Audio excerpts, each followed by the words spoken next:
Mind game അതാണ് big boss. കുറച്ചു മനുഷ്യരെ ഒരു വീടിനകത്ത് അടച്ചിട്ടാൽ അവർക്കുണ്ടാകുന്ന മാനസിക വികാരങ്ങൾ മറികടന്ന് 100 ദിവസം തികയ്ക്കുക എന്നതാണ് ഗെയിം. ഇതിൽ ഫിസിക്കൽ ടാസ്ക് കൂടി വരികയും മറ്റുള്ളവരുടെ പ്രകോപനം ഏൽക്കേണ്ടതായുമൊക്കെ വരും. അതും ഗെയിം ആണെങ്കിലും പ്രകോപനം കൊണ്ട് ആരെയും ഉപദ്രവിക്കാൻ പാടില്ല. എന്നാൽ ഈ സീസണിൽ അത് സംഭവിച്ചതിൻ്റെ അനന്തരഫലമായി ബിഗ് ബോസിൽ നിന്നും റോക്കി പുറത്താക്കപ്പെട്ടിരിക്കുകയാണ്. സിജോയെ തല്ലി എന്ന കുറ്റത്തിന് ബിഗ് ബോസ് റോക്കിയെ നേരിട്ട് പുറത്തേക്ക് വിട്ടു. എന്നാൽ ഈ പ്രശ്നത്തിൽ സിജോയും തുല്യ കുറ്റക്കാരനാണെന്നാണ് പൊതുവെയുള്ള സംസാരം. അത്തരത്തിൽ ബിഗ് ബോസ് നിരീക്ഷകരുടെ ഗ്രൂപ്പിൽ പ്രചരിക്കുന്ന എഴുത്ത് ശ്രദ്ധേയമാവുകയാണ്. ഒരു പ്രവാസി വാതിൽ തുറന്ന് അകത്ത് കടക്കുന്നത് മുതൽ പിറ്റേന്ന് കാലത്തെണ്ണീറ്റ് ജോലിക്ക് പോകുന്നത് വരെയുള്ള ജീവിത രീതി നിങ്ങളൊന്ന് ആലോചിച്ച് നോക്കിയിട്ടുണ്ടോ? അഥവാ അനുഭവിച്ചിട്ടുണ്ടോ? അതിനേക്കാൾ വലിയൊരു രീതിയൊന്നുമല്ല ബിഗ് ബോസ് ഹൗസിലെ പ്രകടനം. ഏറ്റവും പ്രായം കൂടുതൽ ഉള്ള ആളുകളുണ്ടാവും.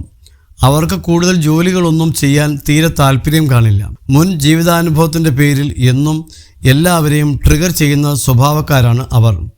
എന്ത് കാര്യം ചെയ്താലും കുറ്റം കണ്ടെത്തും. എന്ത് നല്ലത് ചെയ്താലും മോശം മാത്രമാണ് കണ്ടെത്താൻ ഉണ്ടാവുക. എന്നാൽ ചിലരുണ്ട്, കുറേ ജോലി മാറി, കുറേ റൂമുകൾ മാറി, ജീവിതാനുഭവങ്ങൾ പാകപ്പെട്ടവർ. ഏത് പ്രതിസന്ധി ഘട്ടങ്ങളെയും നിഷ്പ്രയാസം കൈകാര്യം ചെയ്യുന്നവരാണ് ഇത്തരത്തിലുള്ള ആളുകൾ, അതായത് പ്രവാസികൾ. അതുപോലെ ആവണം ബിഗ് ബോസ് ഹൗസിലെ കണ്ടസ്റ്റന്റ് എന്നാണ് എൻ്റെ അഭിപ്രായം. ഒരു വീടാകുമ്പോൾ ഇണക്കവും പിണക്കവും ഉണ്ടാവും. അതിൽ ഏറ്റവും മികച്ച റോൾ കൈകാര്യം ചെയ്യാനുണ്ടാവുക അത് കണ്ടു നിൽക്കുന്ന മറ്റ് അംഗങ്ങൾക്കാണ്. അവർക്ക് രണ്ടുപേരെയും കേൾക്കാൻ അവസരമുണ്ട്. തെറ്റ് ശരി എന്നതിനേക്കാൾ അവിടെ മൂല്യം സൗഹാർദ്ദത്തിൽ, ധാരണയിൽ കാര്യങ്ങൾ രമ്യതയിൽ എത്തിക്കുക എന്നത് തന്നെയാണ്. കണ്ടു നിൽക്കുന്ന വീട്ടിലെ മറ്റംഗങ്ങളുടെ ധാർമ്മിക ഉത്തരവാദിത്തമാണ്. ബിഗ് ബോസ് ഹൗസിൽ മറ്റു മത്സരാർത്ഥികൾ അവിടെ എന്ത് നിലപാടാണ് സ്വീകരിച്ചത്? എന്ത് മാതൃകയാണ് കാണിക്കാനുള്ളത്? ഒരാൾ തെറ്റ് ചെയ്തു. അയാൾ തെറ്റ് ചെയ്യാനുണ്ടായ ഘടകം കൂടി പരിഗണിച്ചാൽ സിജോയുടെ പങ്ക് വലുതാണ്.